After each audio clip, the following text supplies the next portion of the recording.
এখন আছি আমি গল্ফ গ্রিনে। আর গল্ফ গ্রিন একটা আশ্চর্য জিনিস দেখায়। আশ্চর্য জিনিসটা কি?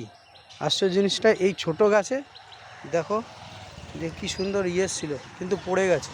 যাই হোক, কেউ খেয়ে নেবে, ওটা হচ্ছে মেন উদ্দেশ্য না। মেন উদ্দেশ্য হচ্ছে এইটা দেখো না, প্লাস্টিকের মতন গাছটার মধ্যে কী যেন একটা দুলছে, মনে হচ্ছে না হাওয়ায় প্লাস্টিকগুলো এখানে কেউ যেন ঝুলিয়ে রেখেছে।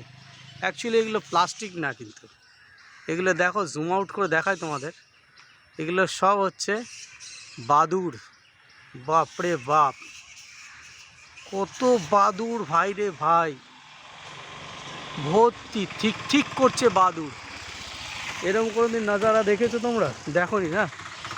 এ বাবা, বাপরে বাপ, পুরো গাছটাতে বাদুড় পুরো একদম ছেয়ে রয়েছে একেবারে। পুরো গাছটায় ভর্তি বাদুড়। কতটা দেখাতে পারছি তোমাদের জানি না, পুরো গাছটায় কিন্তু বাদুড় ভর্তি একেবারে, পুরো গাছটা। পুরো মনে হচ্ছে যেন প্লাস্টিক কেউ রেখেছে, আর এই প্লাস্টিকগুলো হাওয়ায় নড়ছে, কিন্তু প্লাস্টিক না, এগুলো সব বাদুড়, সব বাদুড় ভর্তি, গাছটায় পুরো ভর্তি বাদুড়।